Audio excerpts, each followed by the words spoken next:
Hi welcome back to my channel. இன்னைக்கு வந்துட்டு நம்ம ஒரு மார்னிங் ரொட்டீன், அதாவது ஆஃபீஸ்க்கு வந்துட்டு லஞ்ச் பேக் பண்ணிட்டு போகிறதா. இன்னைக்கு வந்துட்டு லஞ்சுக்கு பிரேக்ஃபாஸ்ட்க்கு வந்துட்டு எல்லாரும் என்ன கேட்டிருந்தாங்கன்னா, சேலமில் வந்துட்டு ஒரு தக்காளி சாம்பார் வைப்பீங்கள்ல, அதாவது தக்காளி குருமா வைப்பீங்களா, அதை செஞ்சு கொண்டுட்டு வாங்கன்னு ரொம்ப நாளைக்கு கேட்டுட்டு இருந்தாங்க. சரின்ட்டு தக்காளி குருமா வச்சு தான் நான் ஆஃபீஸ்க்கு எடுத்துகிட்டு போகிறேன். அவங்க வந்துட்டு தோசை இட்லி அவங்க கொண்டுட்டு வரேன்னு சொல்லிட்டாங்க, ஆஃபீஸ் மேட்ஸ் கொண்டு வரேன்னு சொல்லியாச்சு. ஆனால் லஞ்சுக்கு வந்துட்டு சிம்பிளாக தயிர் சாதம் மட்டும் நான் செஞ்சுட்டேன். சாம்பார் வந்துட்டு நாங்கள் எப்படி செய்கிறோம் அப்படிங்கிறது காமிக்கிறேன். ரொம்ப ஏர்லியராக இந்த சாம்பார் வீடியோ நான் போட்டிருக்கேன். இருந்தாலும் நான் வைக்கிற ஸ்டைல் நான் உங்களுக்கு காமிக்கிறேன். இப்போ வந்துட்டு அரைக்கிறதுக்கு பார்த்தீங்கன்னா, பட்டை, கிராம்பு, ஏலக்காய், கொஞ்சம் சோம்பு, கொஞ்சோண்டு கசகசா சேர்த்துக்கோங்க. பொட்டுக்கல்லை இருந்துச்சு அப்படின்னா கொஞ்சமாக பொட்டுக்கல்லையும் நீங்கள் சேர்த்துக்கோங்க.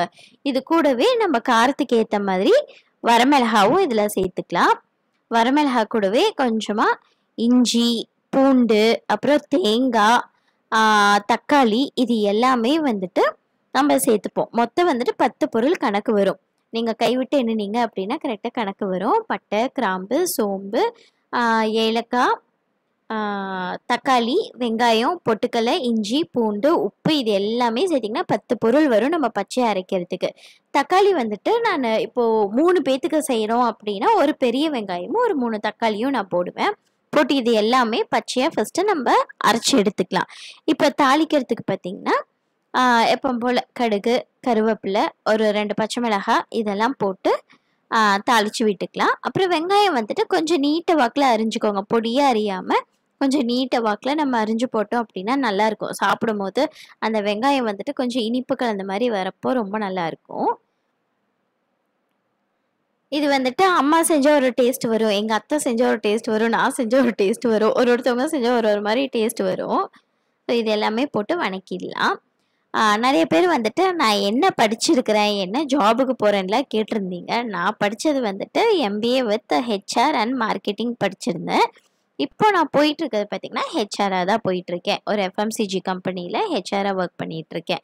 இது நிறைய பேர் கேட்டிருந்தீங்க கமெண்ட்ஸில், ஒரு வீடியோவில் யாராச்சும் ஒருத்தராவது கேட்பீங்க. ஆனால் சரின்ட்டு இந்த வீடியோவில் சொன்னேன்.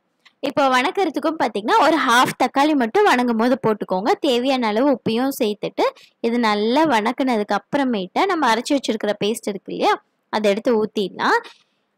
மிக்சியில் இன்னும் கொஞ்சம் தண்ணியும் சேர்த்து ஊற்றிடுங்க. இப்போ நீங்கள் கசகசாவும் பொட்டுக்கலை ரெண்டுமே போடுறீங்க அப்படின்னா குவான்டிட்டி வந்து ரொம்ப கம்மியாக போட்டுக்கோங்க. ஏன்னா இது நல்லா கெட்டி கொடுக்கும் ரெண்டுமே, அதனால் குவான்டிட்டி கம்மி பண்ணிக்கோங்க. இப்போ கொதிக்கும் போது காரம் பத்தலை அப்படின்னா நீங்கள் குழம்பு தூள், சாம்பார் தூள், இல்லை தனி மிளகாத்தூள் எது வேணாலும் நீங்கள் போட்டுக்கலாம். இது எல்லாமே போட்டு நல்லா கொதிக்கிட்டோம். கொதி வந்ததும் நம்ம இறக்கிட்டு அவ்வளோதான். ஃபைனலாக வந்துட்டு கொஞ்சமாக கொத்தமல்லி போட்டு இறக்கிடுங்க. இன்றைக்கி லஞ்சுக்கு வந்துட்டு நான் ஆல்ரெடி சொன்ன மாதிரி தயிர் சாதமும் கொஞ்சமாக உருளைக்கிழங்கு பொரியலும் நான் செஞ்சுருந்தேன். ஆனால் அதை நான் வீடியோவை எடுக்கலை.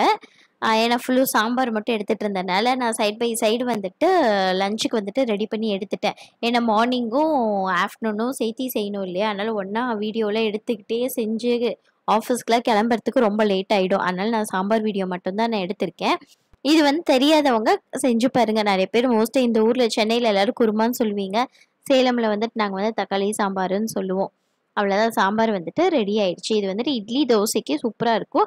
ஒயிட் ரைஸில் இது நல்லா இருக்குது. இது வந்து டிஃபனுக்கு செய்கிற தக்காளி குருமா, அதனால் தோசை இட்லிக்கு ரொம்ப சூப்பராக இருக்கும். அதை சுட சுட சுட்டு இதுவும் சூடாக இருக்கும்போது சாப்பிட்டா ரொம்ப நல்லாயிருக்கும். எனக்கு முக்கியமாக இந்த சாம்பார் வச்சாலே எங்கள் அம்மா எனக்கு ஊட்டி விடணும். எங்கள் அம்மா ஊட்டி விட்டால் எனக்கு ரொம்ப பிடிக்கும் இந்த சாம்பாருக்கும் தோசைக்கும். ஸோ இது வந்து உங்கள் வீட்லேயும் ட்ரை பண்ணிட்டு எப்படி இருக்குன்னு சொல்லுங்கள். இன்றைக்கி நானும் ஆஃபீஸ்க்கு எல்லாம் செஞ்சு எடுத்துகிட்டு போனேன். ஆஃபீஸ்லேயும் எல்லாத்துக்கும் ரொம்ப பிடிச்சதுன்னு சொன்னாங்க. எல்லோரும் தோசை இட்லிலாம் கொண்டு வந்தாலும் இப்போ லஞ்ச் தான் ஒன்றா சாப்பிடுவோம். இன்றைக்கி நாங்கள் பிரேக்ஃபாஸ்ட்டும் ஒன்றா தான் சாப்பிட்டோம். இன்னொரு விலாகில் பார்க்கலாம். பாய்.